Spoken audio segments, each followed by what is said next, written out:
Abusua mama kwa abasoro nkoso de Bagain politics avenue so. Abusua mama yimbumra yensem. Abusua chairman Wontumi in trouble again. Abusua denesi chairman Wontumi ska okoje no Exim bank 30 million Ghana cedi a okoje se ode kodo afu na aboa Ghana emabunu. Abusua Wontumi afiska na kodo afu na bufu no ode ko hyen galamse mu a abusua sisi anakofa asem kese de abreno. Abusua chairman kai se chairman Wontumi kopie mu court efa Exim bank kan ama okakire court se opese oni attorney general ene EOCO Bagain na otue sika ne kakra. Abusua ama court ne order attorney general se oni chairman Wontumi Bagain emfa da sika kwaje free Exim bank one. Abusua asem a isi abetu dwane se EOCO for se omo ni chairman Wontumi ene Bagain bia. It's an essay be a brand and there. A 1 year said it too.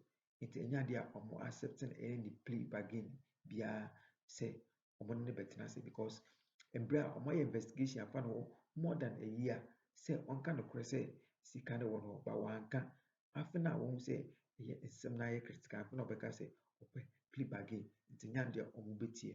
We shall me a good tea a black rasta eka found the body dia me. Bernard Entry Bossiakon is his name. He's the Ashanti Regional Chairman of the NPP. His name is Chairman Wontumi. This was a man who at the time said he was richer than everybody in Ghana. In fact, he was going to buy Chelsea Football Club at a time that unprofessional haircuts were being meted out to Ghanaians who had retired by unprofessional barbers in barbering saloons that were not registered. Very unprofessional. From when they started giving retirees unprofessional haircuts, some of them have become bald-headed from that time till now. Some have visited early graves, and those who are lucky to be alive would have to wait another 65 years before they can get the money that they have given to the country.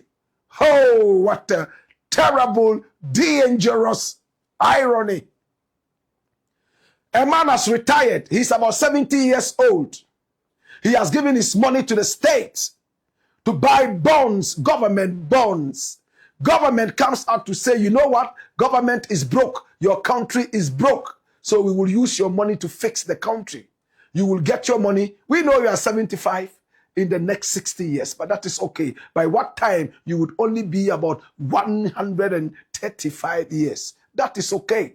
After all, there was Methuselah at a time. There was also Moses at a time. Once you are a very religious people, pray that you become the Methuselahs and the Moseses of this time so you can live long enough to be able to get back your money from the government. When it was time, my brother, my sister, for retribution, better still, time for accountability. Some of them have run away to America, grabbed a green card, and shamelessly sitting down there and reading the Bible, claiming to be witch hunted. This is Chairman Wontumi.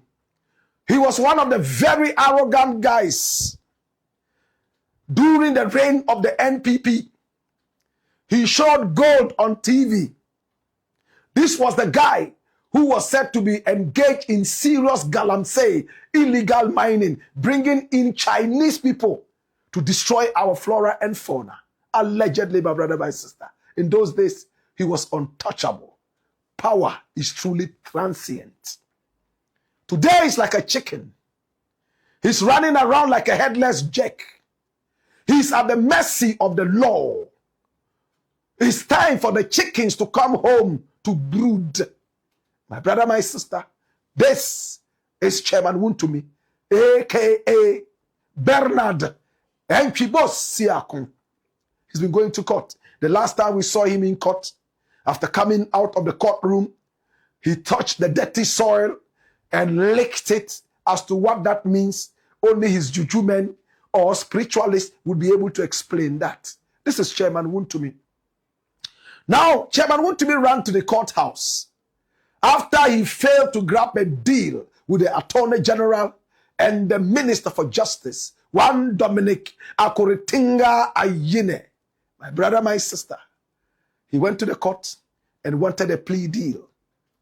He had been told straight away by the Zwarungu boy that I am not cutting any deals. It is the court that you have to go to and ask for a plea deal. When we are asked, we would have an answer. Well, the decision is very simple. EOCO is not ready for a plea deal.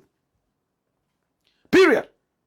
EOCO works under the Attorney General and the Minister for Justice. My brother, my sister, and it's very simple. We are not ready for any plea deal. Now, what kind of plea deal is this man here called Chairman Wontumi looking for? The once very arrogant guy now turned a headless jack. What kind of deal is Chairman Wontumi looking for? Do we know?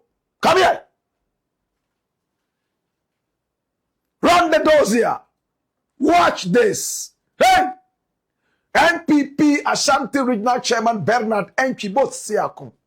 Chairman Wontumi is seeking a plea deal with the Attorney General regarding an alleged 30 million Ghana cedi fraud case involving the Ghana Export-Import Bank. That's the Exim Bank. His defense team initiated negotiations over the following allegations. 1. Defrauding by false pretenses.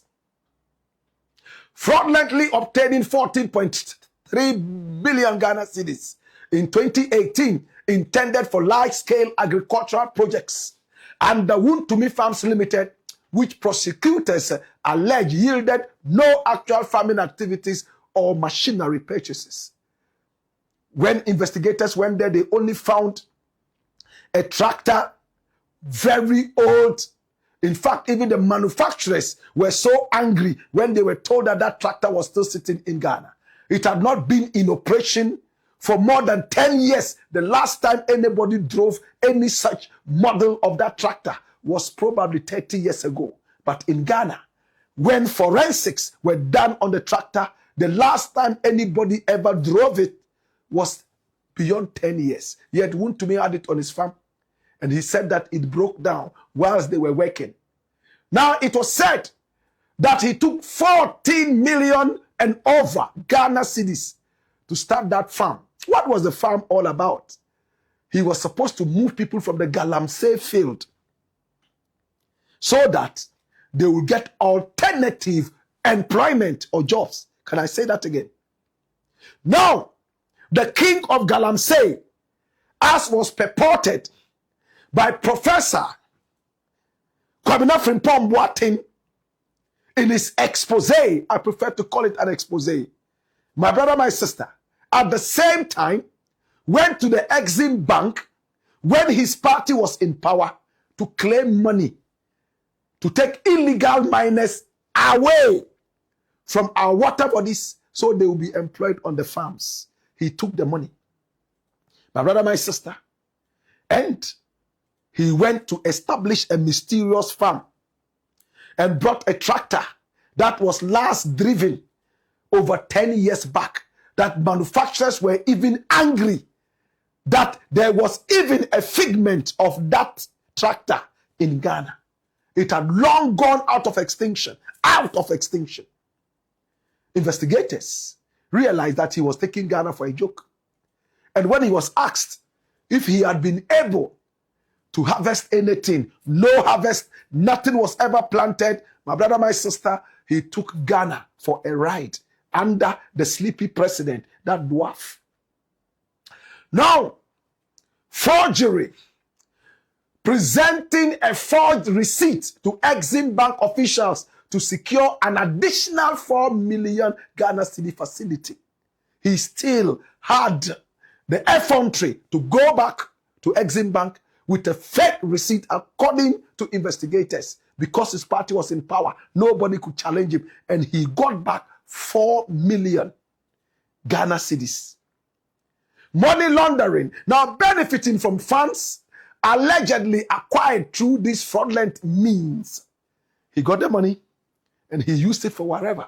Interestingly, when investigators looked at how he spent part of this money, you know what? He bought an excavator. What are you going to do with an excavator on a farm? What are you bulldozing? Do you need an excavator? To excavate is different from bulldozing. My brother, my sister, today when we talk about excavators in Ghana, basically it's all about galamsey. Of course, could be used in other engineering, things, works, services. But Chairman Wontumi, were told by investigators that he took part of the money to buy excavators. To do what? More of the things that he went to Exim Bank to lie that he was trying to salvage. So you see, you create a virus. The virus is killing people. Then you go behind it and create an antivirus and ask people to buy the antivirus whilst you are busily creating more viruses that can defeat this antivirus for yet another antivirus to be brought, and that cycle continues. Flip. This is Chairman Wontumi.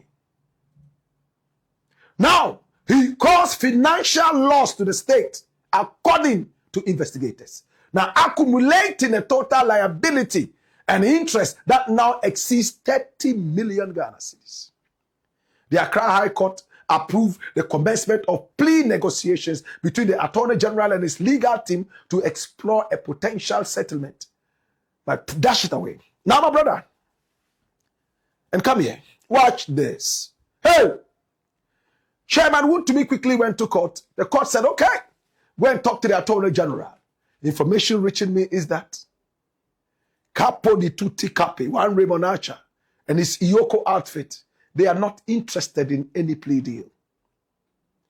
And the reason is simple. We investigated this guy for over 1 year. He never came out to say or to agree that he was wrong.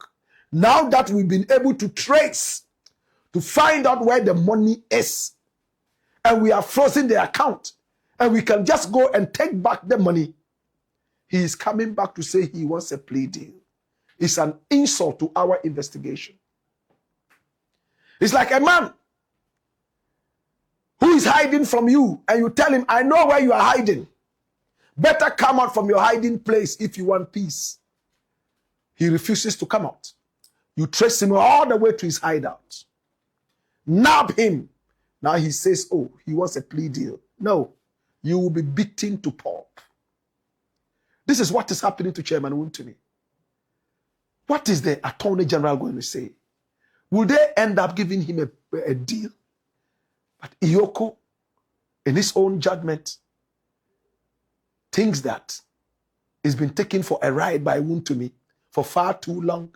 He must pay back all the money plus interest or go to jail and suffer in there whilst other allegations and charges are about to be pronounced on him properly.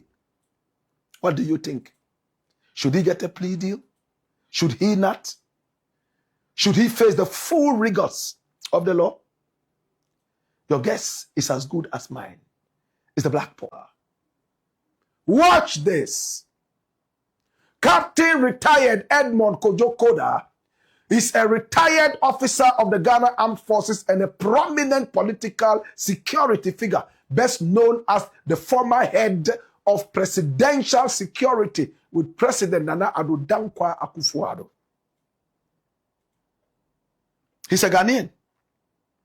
And he's a retired military captain and a private security expert.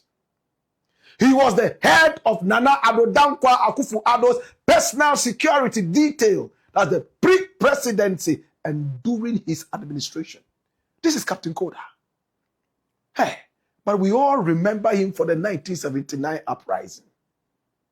As a young sub-30 officer, Captain Koda was actively involved in the June 4, 1979 uprising, which led by Flight Lieutenant Jerry John Rawlings. He served as a member of the Pre-Trial Investigation Team, PIT. Yes. Following internal military friction under the Liman government, he was imprisoned at Usherford prison. He and several colleagues eventually broke out of jail and escaped to the United Kingdom, where he sought political asylum in the days of J.J. Rawlings. Do we all remember J.J. Rawlings? Or some of the new boys and girls coming up do not remember Jerry John Rawlings? That's him. They said in the days when they told Hilary Man that he was coming to overthrow him, he said, Jato. Jato nyefi. Jato. Oh, Jato. Jato yami noa. Oh, nyafi. Oh, nyafi. He trusted and believed Rawlings before he realized 31st December, bam, Hilary Man was kicked out of power, a democratically elected government, and Rawlings took over because he had become hungry for power. Removed a democratically elected leader. My brother, my sister, in a coup. Many of his supporters around that time, like Boachi Jan, got angry with him because, in fact, this was a treasonable offense, punishable by death if he had been caught. But Liman was kicked out. The rest of the story is in limbo. So he was looking for Koda, and Koda made it to the United Kingdom, where he stayed. Continue with the doors here. This is the man we're talking about, Captain Koda. Now, decades later, on June 1, 2004, Captain Koda testified before Ghana's National Reconciliation Commission, NRC. He described the June 4 event as a mutiny rather than a traditional coup, and publicly apologized for how the actions affected the civilian population. Following his return to Ghana, Captain Koda became the highly trusted chief of security for the NPP flag bearer, Nana Akufo-Addo.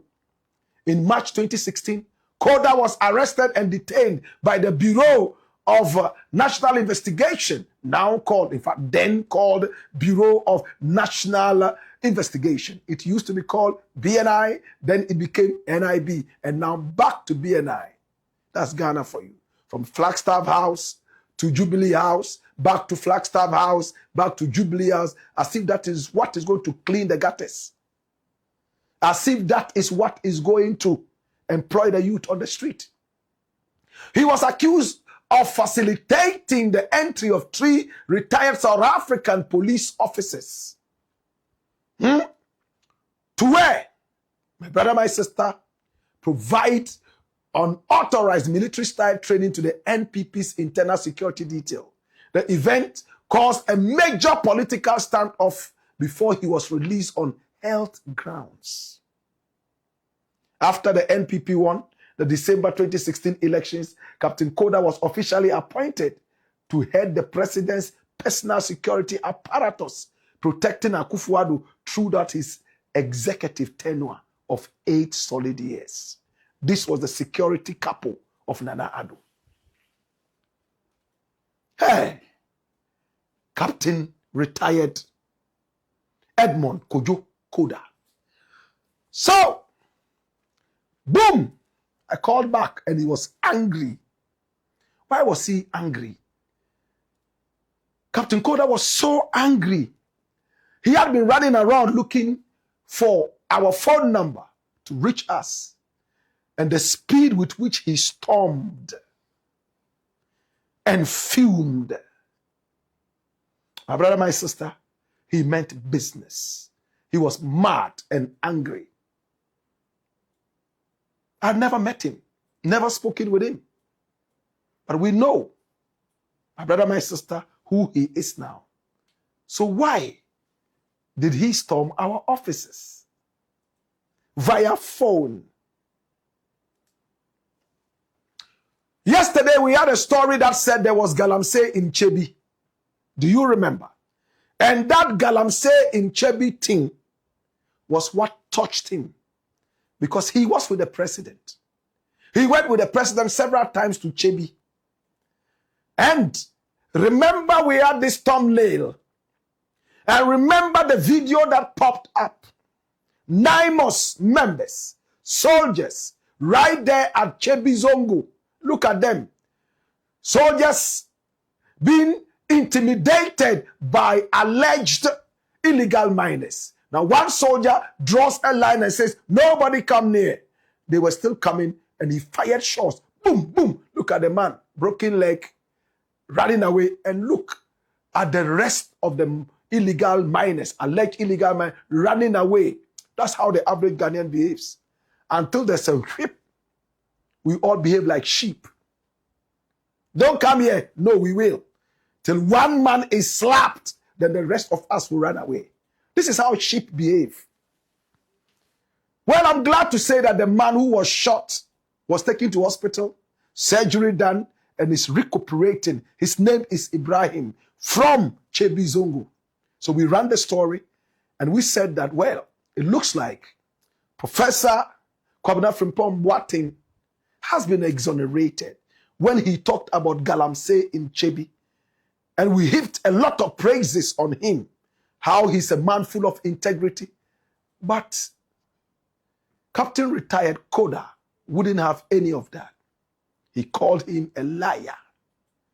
He said, this guy, an old man like him, he's a liar. He said other things, which we'll talk about with time. Very deep things. Now, what he said was interesting. And I want you to put it on record. Watch this. Now, according to Captain Koda, Nana Addo, every time he went out to visit people in different areas, they gave him cows. Nanchie, cows. As a gift. He went to the north, they gave him cows. He went to the Fulani areas to visit, they gave him cows. Everywhere he went, in a lot of those localities, they gave him cows. So the president decided to open a ranch. Cow ranch. According to Captain Koda, former President Kufuor also had a cow ranch. Because a lot of people like to give you cows. So Nana Addo decided that he would open a cow ranch in his hometown of Chebi, just in the outskirts. And that was where he decided to build that ranch. But upon arriving, because